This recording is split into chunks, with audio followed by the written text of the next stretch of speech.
I'm Marcia. I'm 57.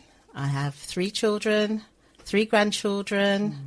My children are adults from the age, one is 38, one is almost 36, and my baby is 24. So I'm a woman that's pretty free, although I have grandchildren. One is 14, one's 10, and the youngest little girl, she's 8. Yeah, what can I say about myself? I've done lots of things. I am a publisher, a writer. I've done lots of things. Editor. I don't know. That's what I just say. I'm Marcia. I'm Marcia Spence. And you wear I've done a lot of things. A lot of hats, isn't it? Yeah, I've done a lot of things. Yeah. Over the Yeah. years, I believe in storytelling. I believe in real stories, real people's life stories, whether it's in the written form, or spoken word, or even through music, movement, in various forms. I believe that we hear about the professionals who work in a particular field. So if you're going to talk about mental health, you'll hear from the psychiatrists and all the theories around mental health. But often we don't hear the real lived experience. I truly, I suppose I'm interested in, but also believe that the voices of unheard people should be heard. Absolutely. Because that's where the value is, and that's where the real understanding and connection between people happens, is with the real stories. Naked truth. Yeah. And that leads us to asking that question, Audrey. Okay. So yes, Marcia, it's a question I ask everybody. Would you be able to share with us? It can be funny, it can be whatever you want to do. So what are you living with, and what is your if only they knew? If you'd have asked me this question even a few months ago, or a few months ago, my answer would have been different, or even a year ago. Okay. But where I'm at now, I am actually living with loving myself. Oh my gosh. But not only That's loving amazing. myself, loving on myself. Yeah. And taking care of myself. Yeah. I am actually living with Marcia, and actually finally just appreciating who Marcia is you are. for myself. That's where I'm at, and it's a wonderful place to be. Wow. And although there were times I thought I was at that place, I wasn't, but I'm at that place. And so I'm living with discovering who I am, what I'm about, what's great about me, what's beautiful about me. Oh my. And also I think arriving at an age, at this age, I think I'm really enjoying freedom. Wow. So I'm living in freedom right now that I've never experienced ever before. But if only they knew. Yeah. I suppose if only they knew the journey to get to this place. I think that's what my twist on this is. That's brilliant. The journey to get to this place, and the dark places I've been. But I'm so thankful to God. I'm just so thankful to be at this place. Yeah. Wow. I am. That's awesome. That is powerful. Oh, That's awesome. And that's, lead straight into the topic that that we're going to talk about today. Women over 55, healing the inner child. Because you've recently written a book. I have. Yes. Yeah, go back and get it. Yeah. Reclaiming my life, my dreams, and my freedom through Sankofa. Lovely. And the color, guys. You want to see the color of the book? Very rich purple. Yeah. It's very royal. Yeah, I Yes. like it. I Yes. like it. Purple represents healing, definitely royalty, Yeah. nobility, and Yeah. that's my colour. To be honest, over the last couple of years, I mean, I always loved pink. You know. Yeah, that, yeah. And when I was young, it was always blue, Yeah. but purple just came, and I just love purple. I was just being drawn to purple, so I added purple into my brand for the publishing house, and purple is just the colour. That's the power of colors, isn't it? Yeah. It reflects where you're at in life. Absolutely. You know, yeah, because I think we have favorite colors throughout our lifetime, and it depends where we're at in life. Yes. We're drawn to certain colors. So yeah, that's fabulous. That's fabulous. Purple has been drawing me. So Marcy, you've written the book. Go back and get it. Yes. Yeah. What's led you? Because with the title it says, you know, healing the inner child. So tell us your story. What's been happening on your journey? What's led you? You know, what's been happening and what's led me you to write the this book? So, I mean, this is a book that I didn't plan to write. I didn't plan to write a book. I have other books that I've been developing in the background. Yet, this book just came. This book just came. And I think the book came alongside me, my journey to the place I'm at. Yeah. So, I'm just thinking what to say. It's so much to say. Yeah. And you know, I'm a talker, but Yeah. I'm in such a place, Yeah. a deeply reflective and a deeply great place. I was nervous when I came in here, and that's because I've not talked about this. Yeah. This is the first interview to really Wow. talk about it. So all of the talking has mainly been with myself. Wow. Do you know what I mean? Yeah. In this process that I've been in. But I'll say this then. So about 9 months ago, midwife. 9 months ago. Yeah, 9 months ago, I decided, I was 56 at the time, getting towards the end of being 56, and I was at a place where I was broken. I was broken. And I noticed that there were patterns in my life, patterns of behaviour, patterns of choices, patterns in what I would accept for myself that were just not right for me. I attract and am attracted to, I think, both male and female. I had been always drawn to or attract people who are quite toxic. And I believe that comes from the empath in me, that I am empathetic and I'm understanding and I care and I can be there and I can cope with it. And it's okay, to say, oh, it's okay, because I'm used to that. Or I've been here before. I've been with someone with a mental health issue before, the love of my life. I've been with someone who's been a drug addict before. I'm used to it. I'm used to it. Oh, I've been around men who are a bit narcissistic, or men who can't tell you they love you, or who are controlling, or who are challenging. Yeah. So I was like, it's all right, man.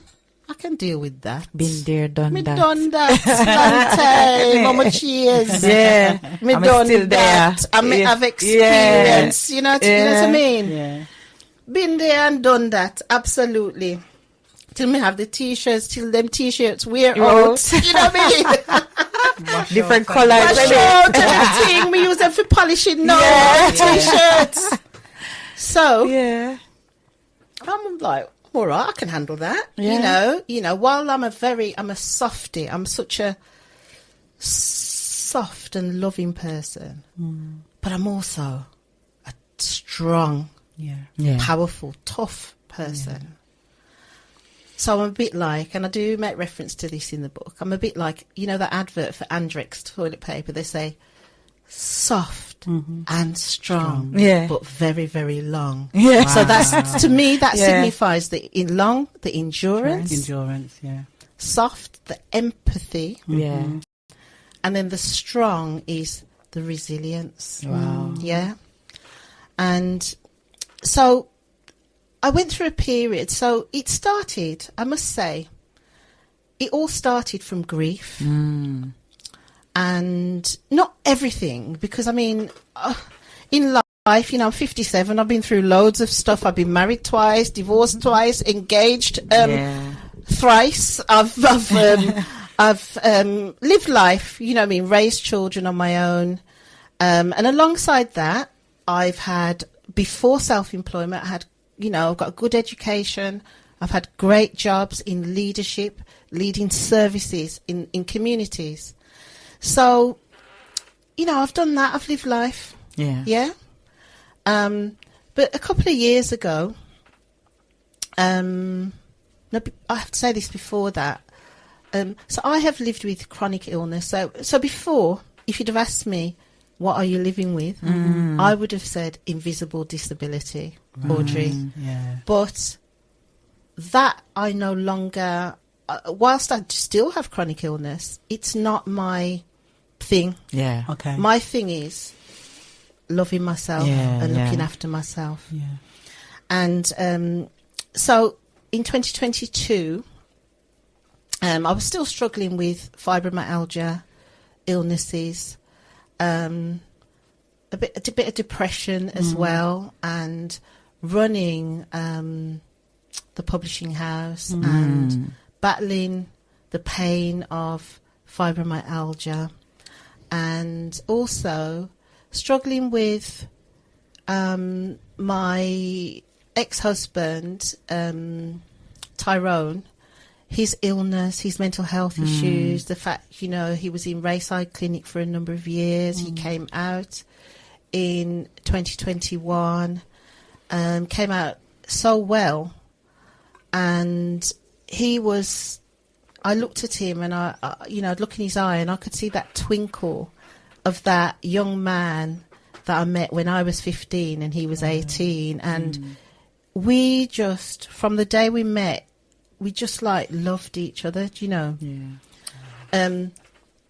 But I think the problem was that, and I can say this now, I didn't know this until this right now, but neither of us really loved our own selves. Yeah. That's one thing.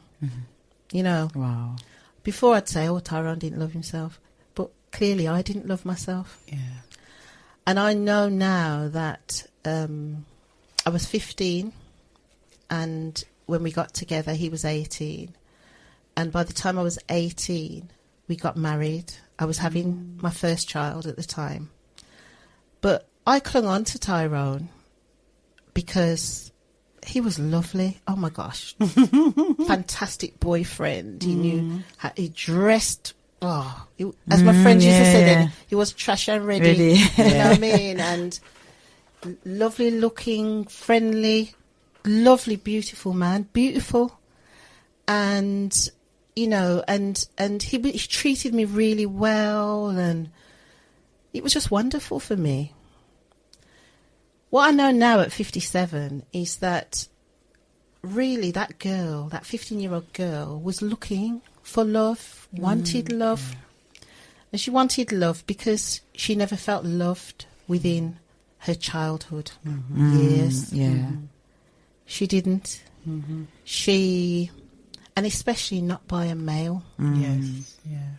So she grew up in a very kind of violent domestic abuse home, and she was the eldest child, and she always felt that she was just there, not important to anyone. And I know you guys, people will relate. I know you guys relate. Yeah, definitely. Right? You was just there. And lots going on around, you know, in family of 4 children and whatever. But you had needs. The little girl had needs because she'd grown up around this domestic abuse, and she was also sexually abused when she was a very little girl, which wasn't spoken about, which she hadn't spoken about because she didn't even understand what had happened to her. And so she presented as the bad one, the naughty one, the unruly one, the determined one, the one that's going to cause the problems, rock the boat, you know. So, and she did things, you know, she did things that, she was probably rebellious, but she was very bright. And I think some of her behavioural stuff was because she wasn't just a bit bright, she was really bright. Yeah. But on top of being bright, she was carrying trauma because her formative years were of abuse. It was about, and it's not, you see, I think what people don't understand is that it's not like, I'm not saying, every day this happened, every day.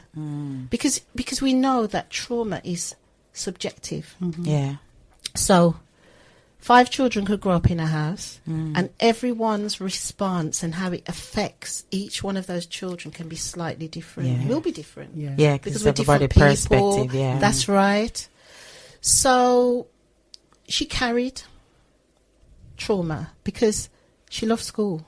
Oh my goodness. And she did really well, always in the top sets, always pick for this, the show, this, you know, competitions she did. She was good at everything. She tried. She really was. She loved it. But then going home, and the home aspects were less stable. Because of the domestic abuse. Because of that, and also because I think she was trying to articulate how she felt and how she was feeling about things, and trying to understand what's going on in the world around her. That she had tantrums because she didn't know. You know, adults were making decisions, and she was scared. You know, so she grew up with labels. You're not that. You know, you're not good. You're not good. You're not good. You're not good enough. You know, and they stuck. So despite being bright, despite being able, she was a very, very lonely person. A loner. Despite going to school and having people around and even making friends, she was still a loner. Because she was different she was different, or she felt so different. So finding love at 15, wow, that was amazing. Amazing. So I'm able to tell you this now. Only because I've been on a journey in the last 9 months where I decided. Because after my husband becoming, you know, a crack addict and being in and out of mental institutions because he was also bipolar, and after taking care of my children and helping my children to cope with the loss, the grief of their dad, and the pain and the shame and the stigma and all, it was to be honest, you know what? We've done fantastically well because we would get calls. Oh, he's in the street stripping off his clothes. Marcia, can you come and help? You know, I'm talking about major. Embarrassing stuff. Moments, And I have to say, my children, I tell you, those children, what they have been through. Oh, it's enormous. It's enormous. Yeah. And I'm thankful that God enabled me to have the strength to support them through this and to support them to support him. Because those children sacrificed a majority of their, from teen to adult lives, taking care of him. And all I can say is, you know, they are amazing. Yeah. Both my son and my daughter, oldest daughter, Yeah. in the way that they love their father so much that they, I mean, each of them took it in turns to take him into their homes, for him to live with them over the years, and sacrifice so much for him. Going to professionals, going to the meetings, going to the hospitals, going to the prisons, going to the places to take care of him. And they said, Mum, you stay in the background, but I was there to support them. Yeah. Because I too went to places and looked after him as well. So I think on top of, so for the girl, on top of the childhood stuff, then came all of this as well. So her dream, you see, was to create this beautiful life for herself. Fairy tale, And for her children and her husband, and then reality a train wreck just came. The storm came. I said, no, boom. That's not happening. That's not happening. This is not right? Snow White. This is no, not Cinderella. It's not Disney. yeah, exactly. So we kind of, you know, found our way to bounce back from that. Yeah. But still he's carrying the grief. Grief. So the loss of him, because he was a great dad. He was a hands-on, beautiful, great husband, great boyfriend, great everything. And we had a really beautiful life. The dreams that we had, everything gone, everything. Bounced back from that, had to raise the children. That's what we were taught to do, innit? Bounce back as well. And the point is, if we don't, what we're going to do, isn't it? Yeah. We're going to have to, it's kind of do or die. Yeah. Basically. Do you know what I mean? It's sink or swim. Yeah. Are you going to sink? And I'm not saying that. There's times when, I've sunk right the way down to the bottom, you know, but somehow, and I don't think I swam I don't think I swam my way, but God pulled me up and said, no, I'm not done with you yet. You've got more to do. Yeah. So going along the years now, Tyrone, love of my life, but we've been through so much trauma with that. And obviously, you know, he became a crackhead, and a lot of this I didn't know.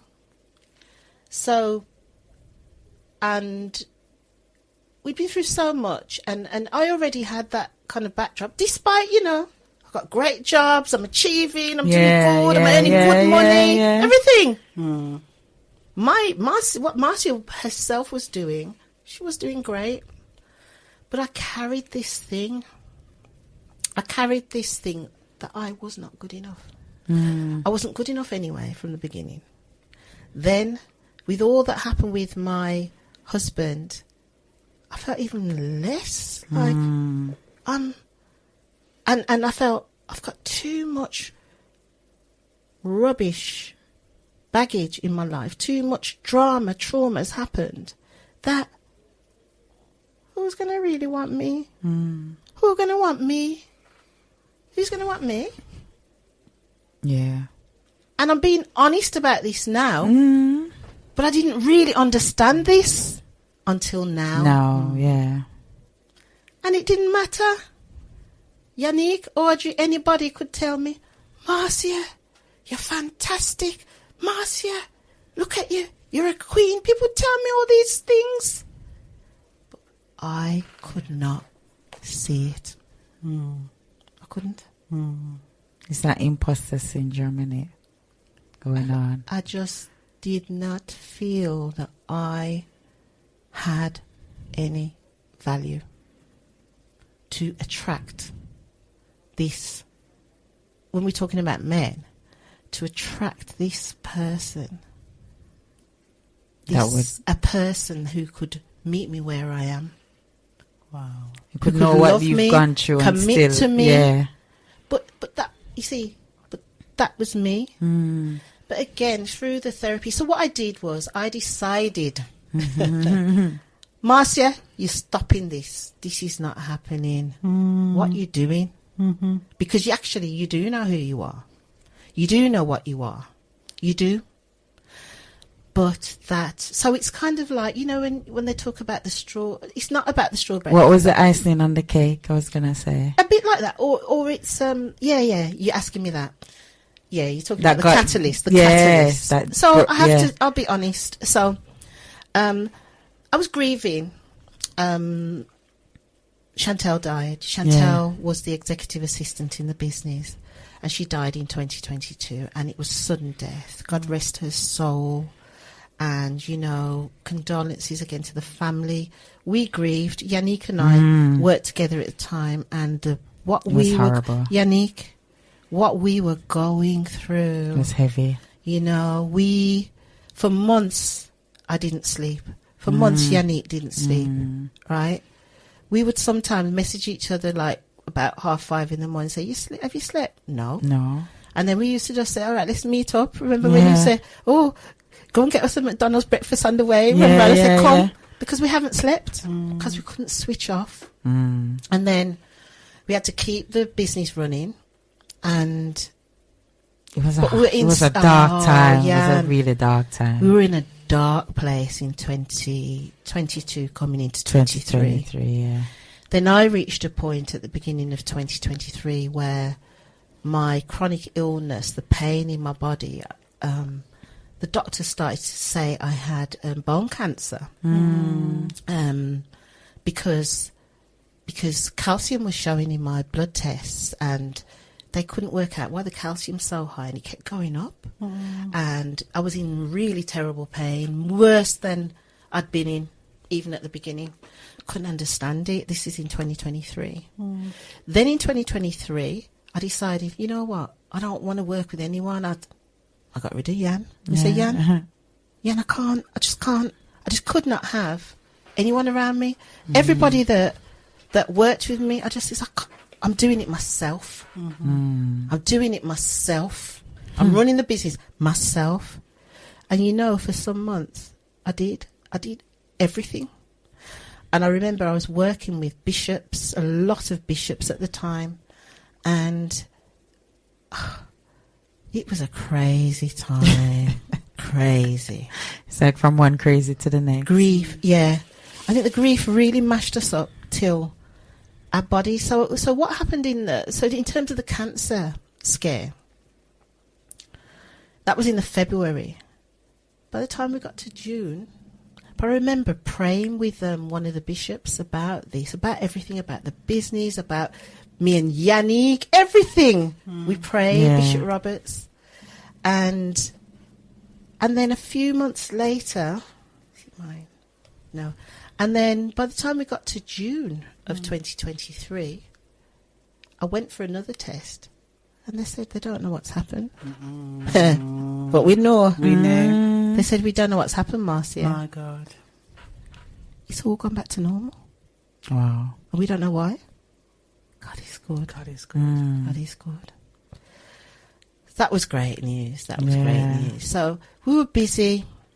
And then got to round about the summer of 23, and I fell into a relationship. I was going through a lot of stuff. My daughter was ill as well, and I was really stressed, and I fell into a relationship. And I've even looked at the pattern of when, because I love being single, right? When I look back at my relationships from 15 to 57, every time I've accepted a man into my life has been when I've been at a low place. Every time. Every time. Been very vulnerable. I've looked at the pattern. When I'm at a low place is when I will either want a man in my life. You know, I could even pursue a man maybe. But it's when I'm at my lowest. And then so I noticed that about me, because this conversation and this whole journey is not about those men. This is about me. This is about Marcia's faults, failings, patterns. Choices. It's about me. But I've noticed that, and I'm like, oh yeah, that's when I was down about this thing. So I started going out with this person, or I started seeing this person. So that's what happened. And then I recognised that I'm still in that cycle, you know, and it's not working. It's not working for me. And as I started to feel better, you see, as I was coming out of that low place, my eyes opened and I'm like, what am I doing? What am I doing in this? And it was quite a very difficult situation I was in. I'm not going to go into loads of detail here.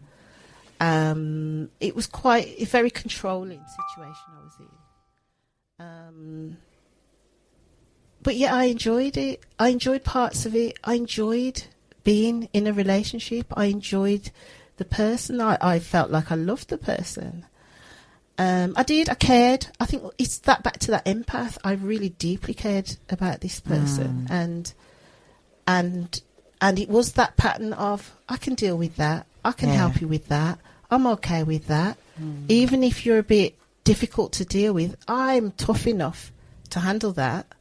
And I'm soft enough to love you through that. Yeah. And I was prepared to do that for a time. Yeah. And then I started to look at the future, and I started to think about all of the things that I'd been throughout my whole life and overcome, and the fight that I fought. And I realised this is not for me, and that actually it's not enough for me.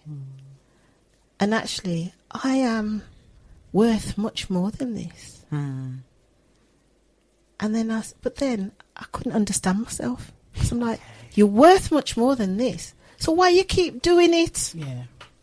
That was the catalyst. Yeah.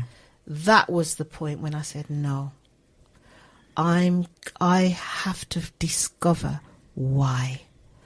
Why do I accept people or situations that are less than my worth? And I'm not just talking about that individual, or I'm talking about, it could be a family, it could be friends, it could be anything. I'll just accept it. And I said, no more. And I felt I was mash up. I'll mash up. But I knew, I said, if I don't find out what it is in me that makes me do this to myself, then you're going to mash up more. It'll just carry on. And I said, this has to break. My goodness. And so I engrossed myself in self-care. The first thing was therapy. So I went privately, and I've been having consistently every 2 weeks since last early November. I think I arranged it in the October, and I started the sessions in November 2024. To really, because I said, I don't understand myself, why I do this to myself, and why I see myself as less, why I accept less, why I think it's okay, why do I think struggle love is right love for me, why do I think, oh yeah, if somebody's got, you know what it is, but I got to understand. Because I'd grown up my formative years were in a violent household, domestically violent household. So my criteria for a man was, as long as he doesn't hit me, that was it. That was it. That's not it. I never say a certain job, or I didn't say how he talks to you, how he treats you. no, sir. As long as he don't hit me. That was my initial one. Yeah. And then also, so that was my criteria, really. Or it was as long as, no, and then another one was, and then as the years went by and I had different experiences, it was, well, as long as he doesn't want it to be a secret, then it's all right. Because wow, it's not a secret relationship. Because, you know, sometimes we'll have men who want to have a relationship, but they don't want any people know, probably because they've got someone else or whatever. And you know, and it was great. Oh, I've got keys to his house and all this. So all those things were like, this is good enough. Yeah. And, you know, I based it also against, there are men, you know, who have loads and loads of children. So it's like, well, he hasn't got loads of children.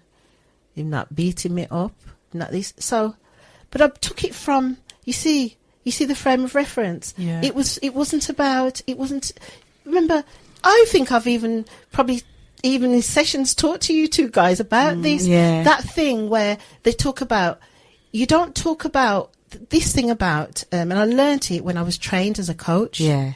It's not, you should never make a decision based on away from. It should always be towards.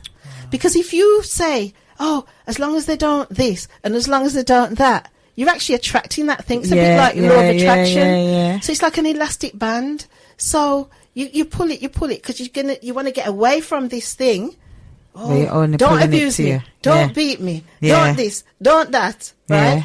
You're actually going to end up springing right back to it. Yeah. Whereas what it should be and what I hadn't done is actually make a list of or decide for myself, this is what I deserve. Yeah. This is how it should be. And this is not just in relation to men. When it came to me, Marcia Spence, I didn't think about things like, so aspiration is a key word for me, right? Yet, I actually hardly had any. I had aspirations when I was a child. So I wanted to be a barrister, definitely. I wanted to be a solicitor, definitely. But life, you know, responsibility, I didn't do that because I had a choice. Do I study law or shall I study social work? And I didn't want to study social work at university because my mum was a social worker and I thought, I don't want to do the same as mum. But actually, I had 2 children and I was single. So I actually thought social work would be easier to study, you know. So that's why I ended up did social work. But what I'm saying is I didn't, even down to, like, I'm not somebody who I never thought of the ideal wedding, or I never thought of the ideal home or the ideal car or the ideal this. I didn't have any. It's like I didn't have any dreams like that, you know. My dreams were more about survival. Yeah. Oh, as long as I'm safe. Yeah. It was more about safety than anything. You know, I wasn't that girl who was like, oh, I like, you know, women know about such and such handbags or such and such shoes. I don't know. What is that? I don't know. Because my head is not in that place. My head would be just in safety. CFD. Where is that coming CFD. from? But obviously the quest for safety comes from a place where that means I was actually a very fearful person. You know, and when I look back, I realise as a child I had so many phobias. I had phobias. Typical black person's one. I was scared of dogs, but you know, that's just her. But I tell you, heights, no, terrifying. I mean, I remember going on trips with my parents and we'd drive, like say in Wales, and we'd drive around, you know, you drive around the mountains and stuff. I couldn't, you know, or you go on nature walks and you go and walk to the top of I would be having an ultimate panic attack. Terrified. Wow. I was terrified. And then I do remember also having such anxiety, social anxiety, that I would go out, but I wouldn't dance. I did that for 10 years. I would just stand up. Yeah. Because I was frightened. But what was I frightened of? I didn't want anyone to look at me. In fact, I had many years, I didn't want anyone to look at me. I'm not although it's crazy, you know, I'm seen out there, say on social media and stuff like that, but I'm actually someone who, I don't want attention. I don't want to be seen. I didn't want to be seen. So my anxiety was, I'll come, but I'm staying in the corner, mate. You know? You know, I remember my siblings, my friends might be in the middle of the thing. I couldn't do that. My anxiety, my social anxiety. I was nervous. It was terrible. It was terrible. So over the years, my quest has really been healing myself from those phobias. Had other phobias, really anxious, but really anxiety had been my best friend my whole life. And it's from growing in the instability of when you live in a violent domestic abuse, as you understand. So a woman or the victim often has to keep running away, don't they? And some women leave their children. Some people take their children. So in my situation, we went with Mum wherever she went. So therefore, you living. It's just there isn't that stability as a little child, because you never know, or when you live in an environment where you never know when the next outburst is going to be, and you're just nervous. You know. So I was always anxious. Wow. But and so this is it.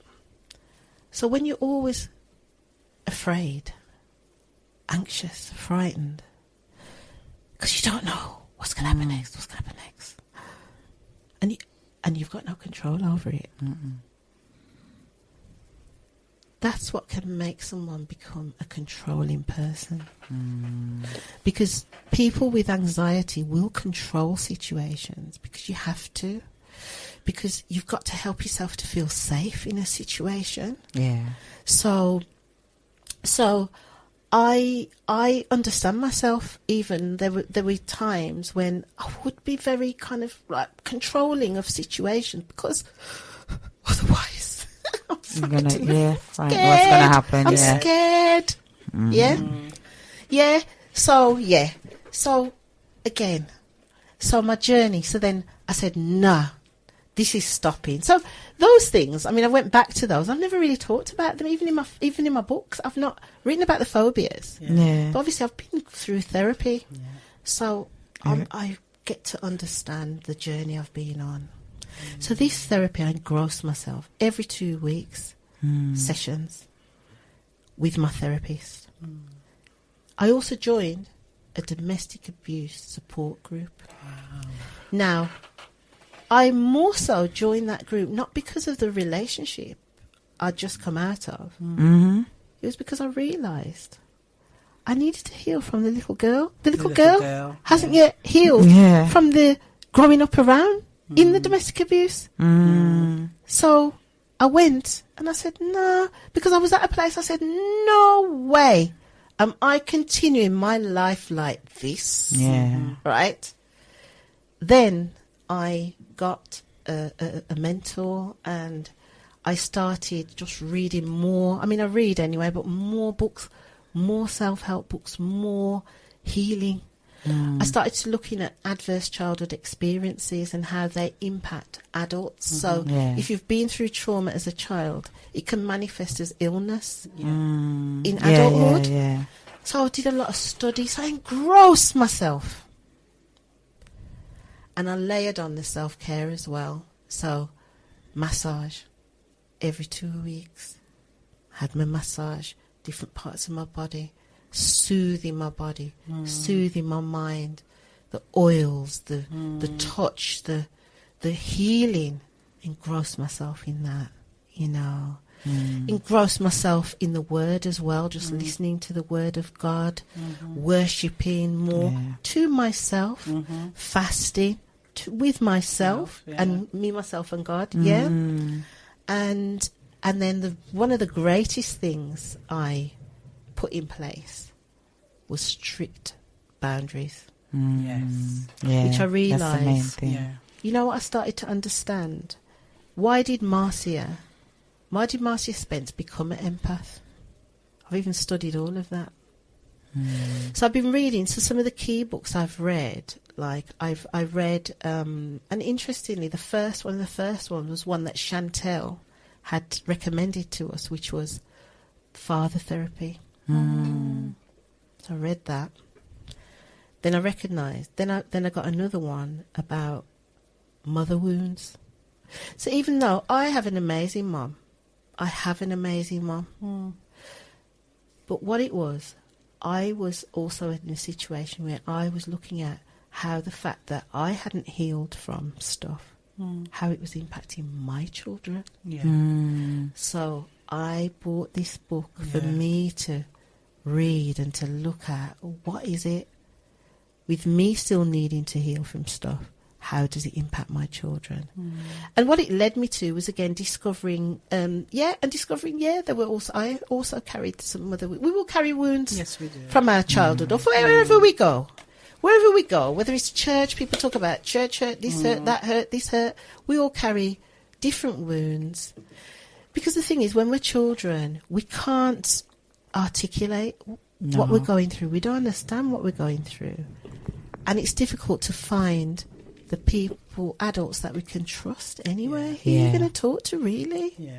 You know, and when we were children in this situation, the adults around us, they had no idea that the domestic violence had an impact on us. They didn't even understand what they were going through. No, but even when I think about, not even say my mother, but like the wider family and the wider community, and even the police in those days, it was kind of okay. Oh, it's just a domestic, innit? Yeah, they don't understand the level of what. And I agree with you though. I think the whole issue around abuse, whether it's domestic abuse or narcissistic abuse or child abuse, it is so complex, because even the perpetrators, sometimes perpetrators don't even realise that they are perpetrators. Or you go through something, you don't understand what you've been through. And that's why I decided, I've got to plunge myself into getting healing and understanding. It was more to understand me, my motivations. Why am I so kind? Like I can be excessively kind. And my mum has pointed that out, and especially within my family structure. You know, excessively kind, excessively dutiful, excessively giving beyond my own resources. I've been that person but again, I learned that comes from feeling you need approval. You need approval, because it seemed to me that myself, who Marcia was and how she presented as a young girl or a teenage girl or a young woman, wasn't good enough for my family. Wasn't good enough. Something was wrong with her. She's the wrong one around us. She's a black sheep. So she was wrong, you see. So because I always knew I was wrong to be me and to express and whatever, I then started to understand. But then, as you see, I think as my life and say my career progressed and I got on with life, I was getting more success. I noticed that family was really great to me. And you start to understand, it's not about who you are. It's about what you do. And I'm only saying all of this because I understand it. Yeah. I wasn't thinking this at the time. No. It's just like, how do I understand what motivates me? Yeah. Listen, I know that I do operate, and I have always operated from a place of love for everyone. But like everybody else, I forgot about me. Yeah. I didn't even realise I was supposed to love myself. Yeah. I didn't even know that till I was about 27 years old before somebody even told me that. And I still didn't understand it. No.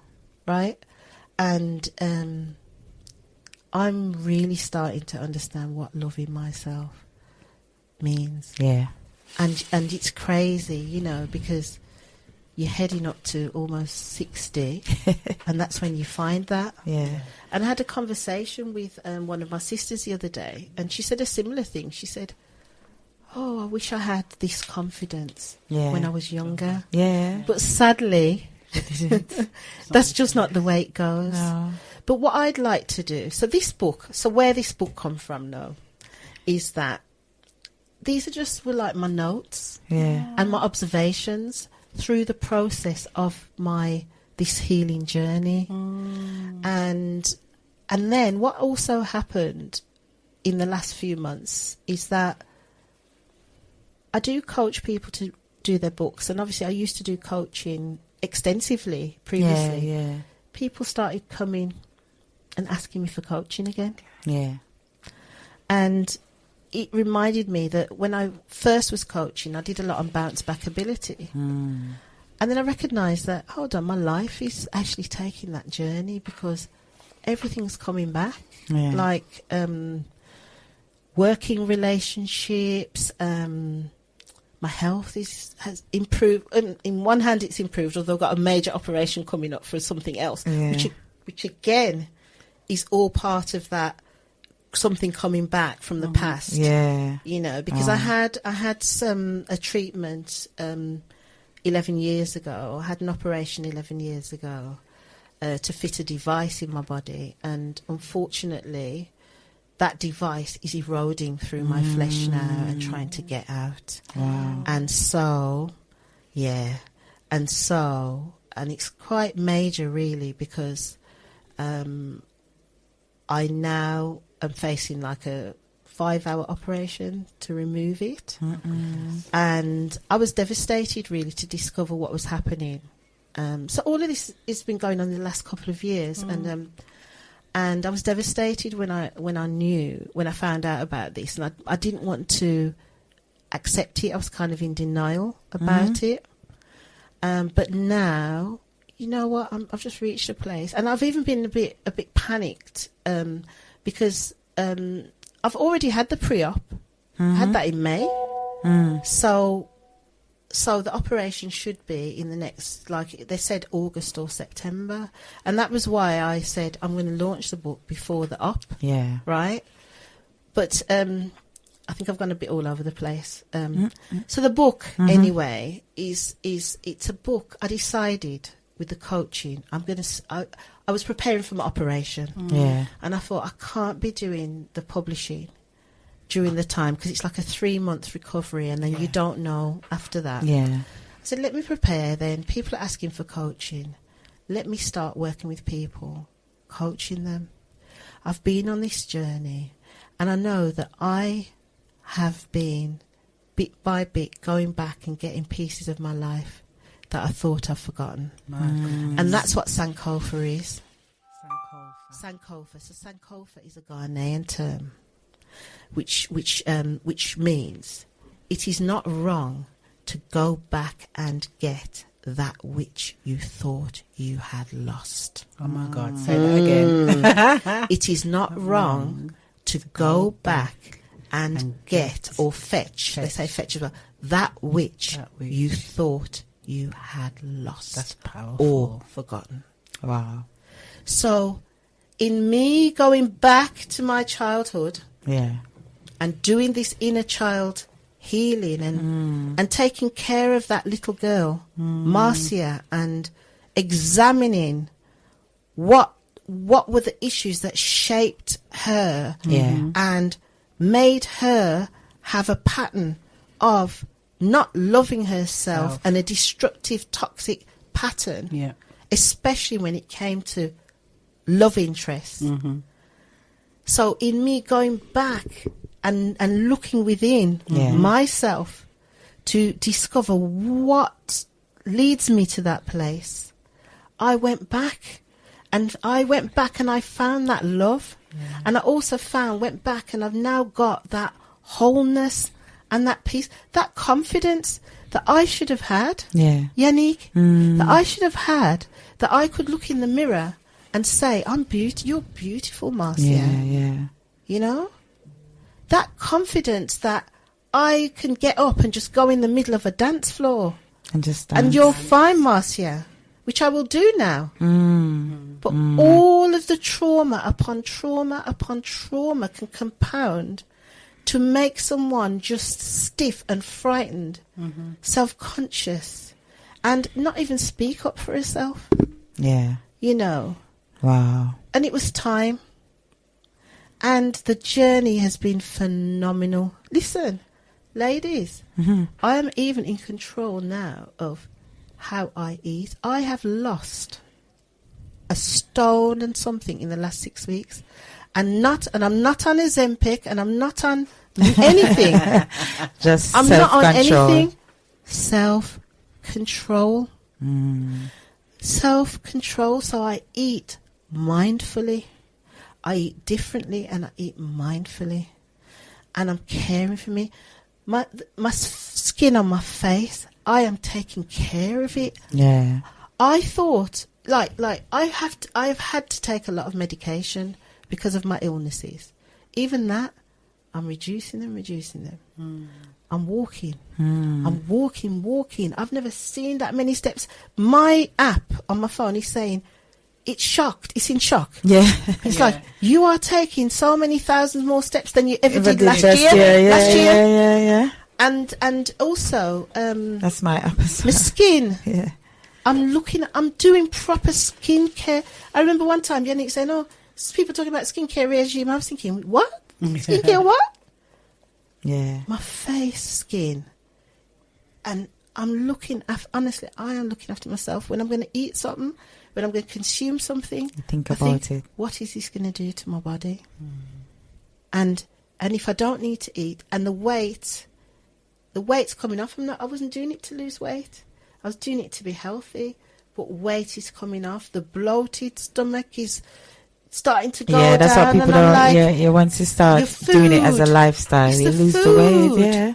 you know. I Go had on, a Audrey. sorry. I wanted to say that I had to come to the understanding that I was going to exercise, not to lose weight. Yeah. But exercising was for my health. But this is the thing.